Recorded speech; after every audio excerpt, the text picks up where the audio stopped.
kalian berada, yang insya Allah dan mudah-mudahan senantiasa selalu dalam lindungan Allah Subhanahu Wa Taala. Amin Allahumma amin. Oke sahabat-sahabat, kali ini kita mau podcast nih bareng seniman dan pegiat budaya Mas Agus dari Jember. Assalamualaikum Mas Agus. Waalaikumsalam warahmatullahi wabarakatuh. Perkenalkan dulu nih, saya Nita. Mas Agus. Ya. Cuma mau ini sih tanya-tanya seputar budaya lah. Ya, kesenian budaya. Kesenian kebudayaan. Jadi Ya. nih, Mas Agus ini pencipta lagu atau penyanyi atau musisi? Ya, pertama memang musisi ya. Dari tahun 90-an kita udah ngeband.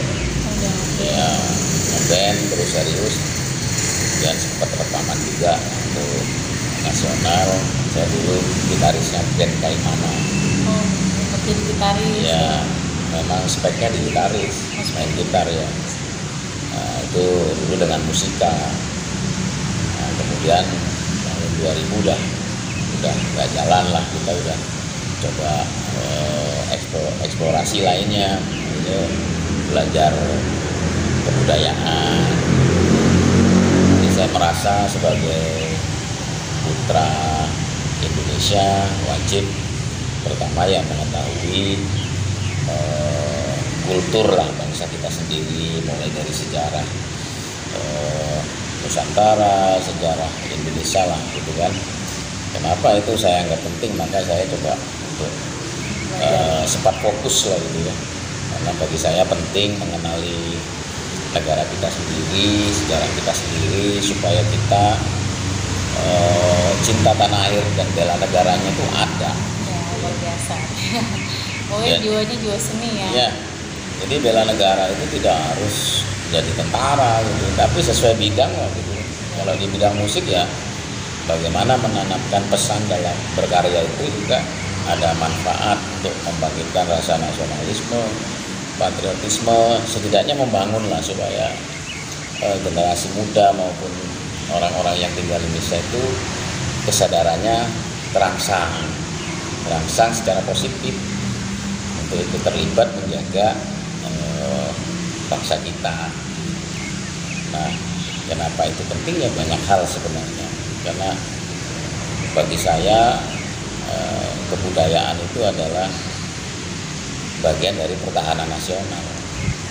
Kalau kebudayaan itu mengakar di dalam diri masing-masing generasi atau masyarakat Indonesia, saya pikir akan lebih baik hasilnya, tidak terkontaminasi adanya pengaruh-pengaruh dari luar atau paham-paham luar yang memang itu akan merusak generasi dan bangsa kita. Jadi kita menjaga kelestarian itu. Jadi mungkin musik saya ke depan juga tidak jauh dari tema-tema itu. Ada perubahan tata nilai lah dalam diri saya. Mungkin dulu musiknya ngerok atau pop atau hanya menceritakan masalah cinta. Sekarang lebih bermakna lagi ya, lebih luas lagi, lebih universal. Karena saya lihat persoalan di negara kita sekarang ini sudah banyak sekali macam-macam lah, complicated lah gitu kan. Mulai dari masyarakatnya, pemerintahnya.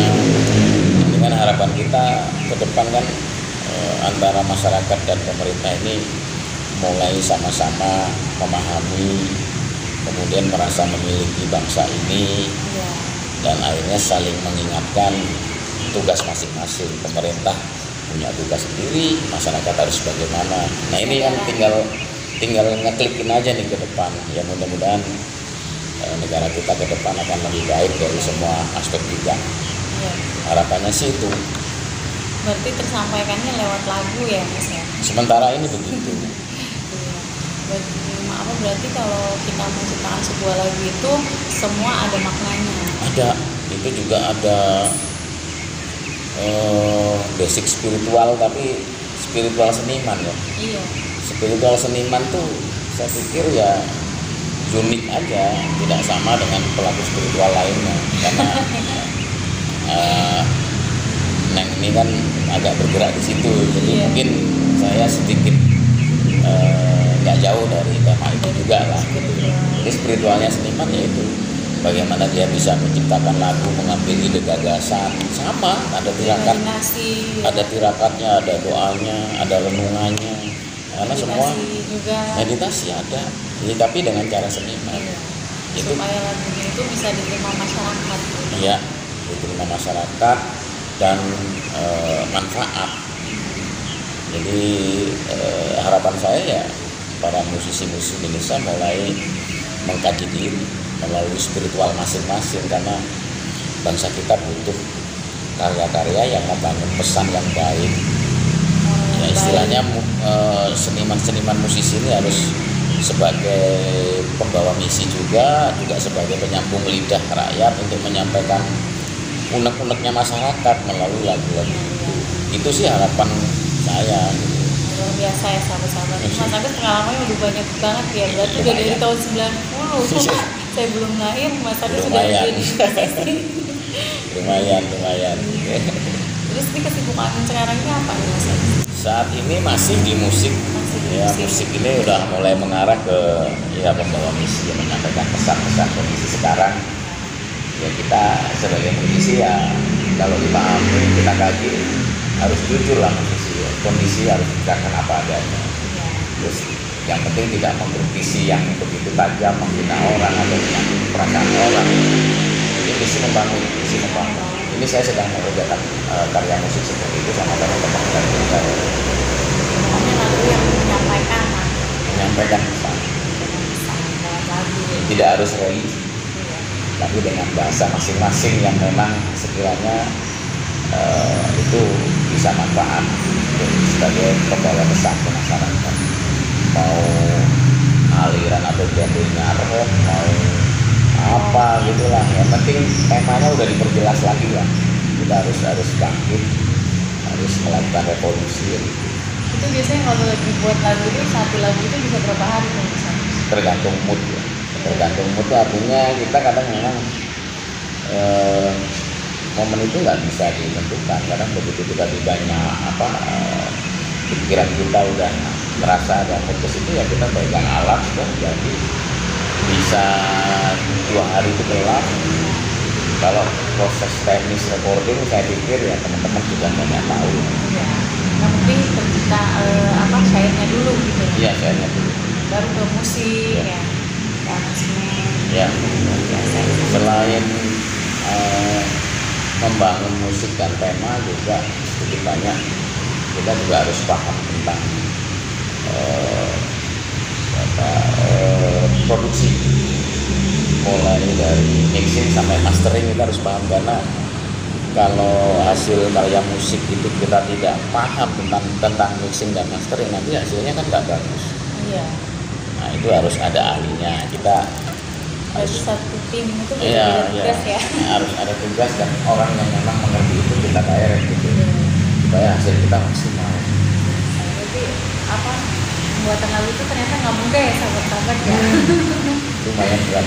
Harus direnungkan, harus ada meditasinya juga gitu kan, supaya bagaimana syair-syair tersebut itu bisa diterima dengan baik di masyarakat. Betul.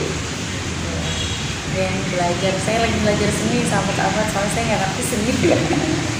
Cuma suka nyanyi tapi nggak paham maknanya. Jadi ternyata di sebuah lagu pun itu kadang ada pesan spiritualnya, ada pesan moralnya yang pesan-pesan luar biasa. Itu jiwa seni itu dari ada keturunan keluarga atau bawaan sendiri atau memang pelajari? Kalau biasanya kalau memang dia itu serius dalam menekuni bidangnya, apalagi di seni musik ya, mungkin itu memang ada DNA atau turunan. Karena ada keturunan. Ada juga. Karena memang seniman musik ini harus peka juga, melatih kepekaan juga. Karena yang dimainkan kan rasa itu untuk membangun ide, gagasan dan komposisi dan tema. Prosesnya seperti itu. Ada prosesnya ya? Ada proses juga. Tapi kalau nggak punya jiwa seni juga agak repot. Dia pasti nggak akan paham. Iya, nggak paham. itu nggak serius ya, ini nggak jadi. Iya. Ada yang putus di jalan gitu. Nggak nyampe gitu ya. Nggak nyampe. Kalau saya nggak ngerti nada. Ya, itu tadi. Bisa nyanyi tapi nggak ngerti nada gimana. Itu tadi. Memang harus dari awalnya memang. Iya. Jadi nggak punya bakat penyanyi nih. Karena yang menjadi guru kan dari pengalaman itu. Iya betul. Jadi pengalamannya lebih ke spiritual karena dulu sering naik kakek juga. Iya. Oke, sahabat-sahabat, terima kasih banyak nih waktunya Mas Agus atas waktunya. Ya. Terima kasih ya. Next nanti kapan-kapan kita ngobrol-ngobrol lagi karena Mas Agusnya juga masih ada tugas, lagi masih menggarap lagu. Jadi kita akhiri dulu sahabat-sahabat dari saya Anita Igo. Ya, Mas Agus, terima kasih. Ya, akhirul kalam. Wassalamualaikum warahmatullahi wabarakatuh. Salam berkat tasbih. Wassalamualaikum.